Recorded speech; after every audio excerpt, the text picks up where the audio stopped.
और कई जिलों में ऐसा हुआ, बेंच डेस्क घोटाला हो, प्रीफैब का बहुत दिन से चल रहा था, अब उसका असली जो रूप है प्रीफैब भवन का सामने में आ रहा है। घोटालों को अंजाम देने के लिए उन्होंने आनन फानन में पत्र निकाला। 1 करोड़ रुपये खर्च हो रहे हैं, लगभग 1 करोड़ या उससे अधिक, लेकिन मात्र 90,000 लड़कों के लिए वो सिस्टम चलाया जा रहा है।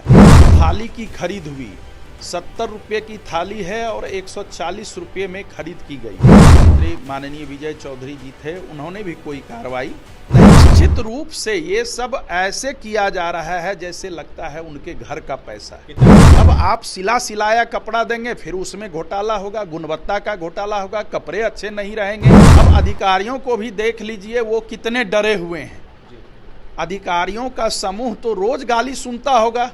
जो बिहार के शिक्षा विभाग में देखिए आए दिन इन दिनों घोटाले और अनियमितताएं के आरोप के दौर जारी हैं, और ऐसे में बिहार के शिक्षा विभाग के अपर मुख्य सचिव हों या फिर अनेकों पदाधिकारी हों, उनके ऊपर आरोप प्रति आरोप लग रहे हैं। ऐसे हमारे साथ बात करने के लिए जदयू एमएलसी संजीव कुमार सिंह जुड़ेंगे, बात करेंगे। संजीव जी, कैसे देख रहे हैं जिस तरीके से घोटाले के आरोप लग रहे हैं, कभी बेंच डेस्क घोटाला, कभी समरसेबल घोटाला, और भी कई सारे घोटाले के आरोप लग रहे हैं बिहार के शिक्षा विभाग के अनेक पदाधिकारी? नहीं, निश्चित रूप से जो मार्च का महीना था तो शिक्षा विभाग ने यह सोच करके अपर मुख्य सचिव ने कि हम पैसे का सदुपयोग मार्च के पहले कर लें, लेकिन ये सोच उनकी पहले नहीं हुई, उन्होंने पहले समय पर नहीं सोचा।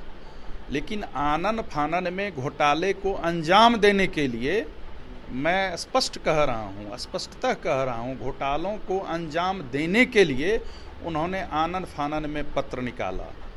और राज्य के कई जिलों से ये सूचना आई जो कि बेंच डेस्क स्कूल में नहीं गया, लेकिन वेंडर ने पैसा उठा लिया। थाली की खरीद हुई, 70 रुपये की थाली है और 140 रुपये में खरीद की गई। और जिस प्रक्रिया से खरीद की जानी चाहिए था, क्रय किया जाना चाहिए था, उसको किनारे करके बहुत सारे जगह जिला कार्यक्रम पदाधिकारी ने, मुझे तो लगता है भागलपुर में ये मामला जिलाधिकारी के भी संज्ञान में गया है, वो विभाग के भी संज्ञान में आया होगा। और कई जिलों में ऐसा हुआ, बेंच डेस्क घोटाला हो, प्रीफैब का बहुत दिन से चल रहा था, अब उसका असली जो रूप है प्रीफैब भवन का सामने में आ रहा है। कोई उसमें कुछ नहीं है, मतलब उससे अच्छी अगर ढलाई वाली मकान बन जाती, पक्का मकान बन जाता, तो मुझे लगता है उससे कम पैसे में होता।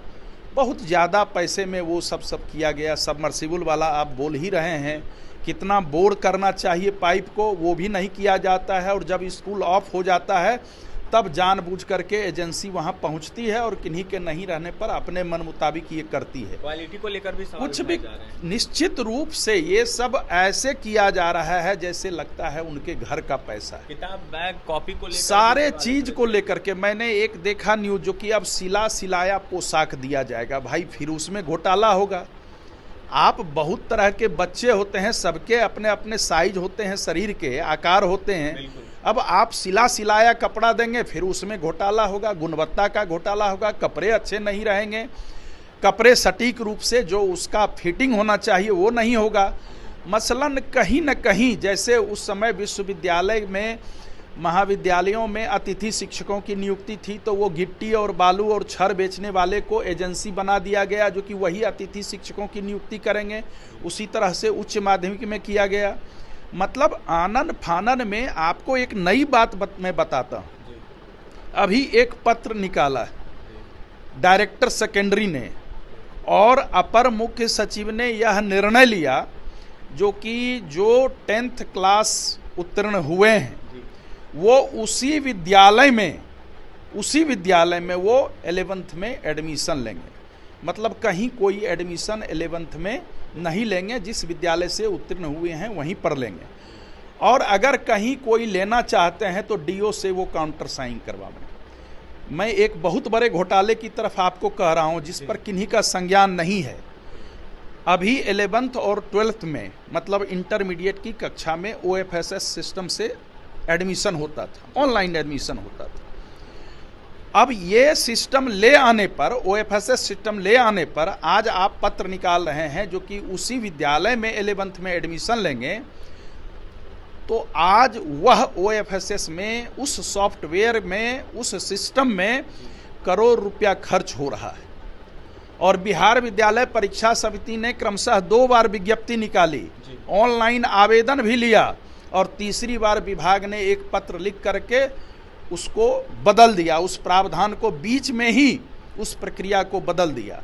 अब आपको आश्चर्य होगा, जो कि सिर्फ 90,000 लड़के, मुझे लगता है थोड़ा कम और अधिक हो, लेकिन लगभग लाख से कम लड़के हैं जिसके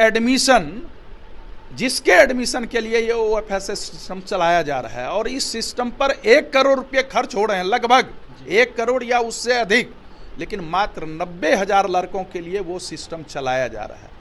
ये क्या है? आखिर बिहार विद्यालय परीक्षा समिति अगर ये कर रही थी तो आपने तो ये कहीं ना कहीं वो नहीं हो और सहजता पूर्वक लोग नामांकन नहीं करा सकें। इसके चलते क्या हुआ? इंटरमीडिएट जितने भी एफिलिएटेड थे, अनुदानित थे, गैर अनुदानित थे, किसी में एडमिशन नहीं हो सकेगा। और DO के यहाँ अगर घूमेंगे प्रति हस्ताक्षरण के लिए तो वहाँ उगाही होगी। कौन बच्चे जाएंगे दौड़ करके, किनके अभिभावक जाएंगे वहाँ दौड़ करके? तो कुल मिलाकर के ये घोटाला दर घोटाला और नए नए नियम और कानून बनाने से मुझे लगता है पूरे शिक्षक समाज को तो छोड़ दीजिए, उनका एक अलग वाकया है, लेकिन छात्र छात्राएं और उनके अभिभावक भी पूर्णतः असहज हो गए हैं। और पूर्णतः इनके मन में है जो कि किस तरह हम शिक्षा बंदी की स्थिति बना दें जो कि कल को ये फिर से पटरी पर नहीं आ सके। संजीव जी, आपसे सवाल रहेगा, बिहार विधान परिषद में सभा के दौरान आप लोगों ने गालियों को लेकर काफी ज्यादा सवाल उठाई थी बीते दिनों। फिर से एक बार खबरें आ रही है बिहार के एक जगह से जहां पर DPO ने गधा कह दिया है शिक्षकों को, जिसके बाद काफी आक्रोश में शिक्षक है। तो क्या हमेशा अधिकारी तमाम शिक्षकों को गाली देते ही नजर आएंगे?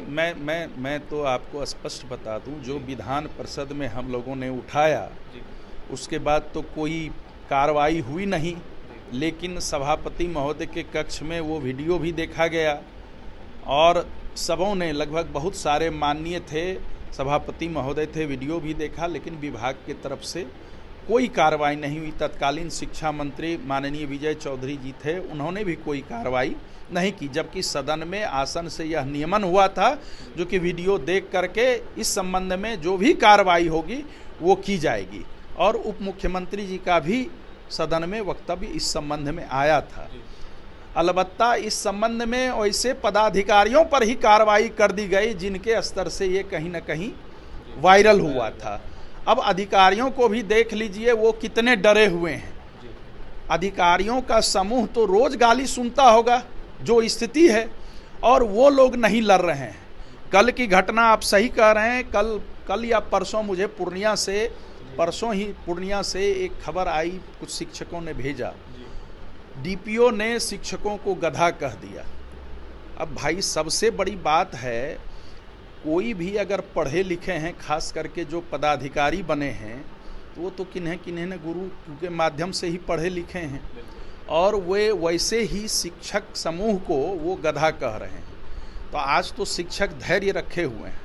जिस तरह से शिक्षकों की संख्या पूरे राज्य में बढ़ी है, सरकार ने ही बढ़ाई है, क्योंकि शिक्षकों की नियुक्ति हुई है, नियुक्ति में भी घोटाला है, वो अलग विषय है, मैं बताऊंगा अभी। लेकिन शिक्षक अपनी सब्र अगर खो देंगे तो वैसे DPO या DO या कोई भी पदाधिकारी या प्रखंड शिक्षा पदाधिकारी, ऐसे कई पदाधिकारी हैं, भागलपुर में भी एक DPO हैं, और वो गाली देने के क्रम में उन्होंने हाथ भी उठा दिया तो उनको मार भी लग गई।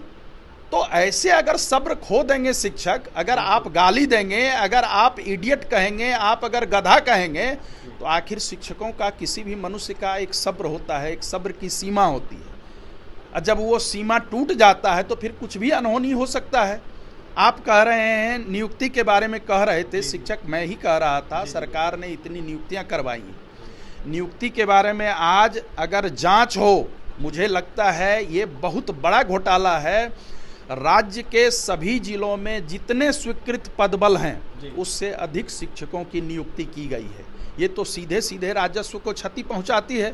छात्रों और मैं सवाल उठ रहा है एकदम ये मैं हम लोग ये सदन में भी प्रश्न रखेंगे। मैं अभी उसका डेटा ऊपर कर रहा हूं सभी जिले में जो वहाँ से वैकेंसीज मंगाई गई थी उसके अतिरिक्त भी शिक्षकों को नियुक्त कर दिया गया है। और नियुक्ति करने के बाद उतनी हड़बड़ी में इन लोगों के द्वारा, पदाधिकारियों के द्वारा, बिहार लोक सेवा आयोग और शिक्षा विभाग के पदाधिकारियों के द्वारा नियुक्ति की गई, और आज ये बता रहे हैं ये नियुक्ति गलत है, वो नियुक्ति गलत है। तो भाई कैसे आपने किया? आप क्या, कौन से पदाधिकारी आप हैं? क्या आपको दिमाग नहीं है? क्या आप सोच करके नहीं चलते हैं? किसी भी मनुष्य को कार्यपालिका में स्पष्ट है जो कि सभी कुछ कार्यान्वित वही करते हैं। अंतिम सवाल रहेगा संजीव जी आपसे, ट्री 3 को लेकर खबरें आई थी, झारखंड में पेपर लीक हुआ था, लगातार यूयू जांच कर रहा है। यूयू ने जांच करने की बातें कही थी, बीपीएससी से कई सारे सवाल पूछे थे, लेकिन आयोग कोई जवाब नहीं दे रहा है, जिसके बाद सो कॉज नोटिस भेजने की भी बातें आई है। क्या कहिएगा? अब आप समझ सकते हैं, ये तो निश्चित रूप से जांच का विषय है और गंभीर विषय है जी। अगर इस तरह से लीक होगा तो मुझे लगता है कोई भी लड़के हैं, कोई भी युवा हैं, कोई भी परीक्षा देते हैं तो मुझे लगता है उनकी महत्वाकांक्षा जो होती है, हम ये बने वो बने, उनके बीच में ही हत्या हो जाती है, महत्वाकांक्षा की हत्या हो जाती है। तो ये सब तो रुकना नहीं चाहिए। इसमें सरकार को आगे बढ़ करके एक ऐसे सक्षम एजेंसी से जांच करवाना चाहिए और दूध का दूध और पानी का पानी करना चाहिए। देखिए, जांच की मांग कर रहे हैं संजीव सिंह, ऐसे में कई सारे घोटाले को लेकर सवाल खड़ा कर रहे थे। यह साफ कहते हुए नजर आ रहे थे कि 1-2 घोटाला नहीं, दर्जनों घोटाले हैं, और इसको देखते हुए सरकार को संज्ञान लेना चाहिए और उन अधिकारियों पर कार्रवाई करनी चाहिए जिन्होंने घोटाला किया है। तो फिलहाल जांच एजेंसियों को देखते हुए अच्छे से जांच की मांग कर रहे हैं। तो वहीं क्या कुछ कहते हैं एमएलसी संजीव सिंह, आपने सुना है। और भी तमाम खबरों के लिए बने रहे हमारे साथ। कैमरे के हमारे सहयोगी विकास में बहुत बहुत धन्यवाद।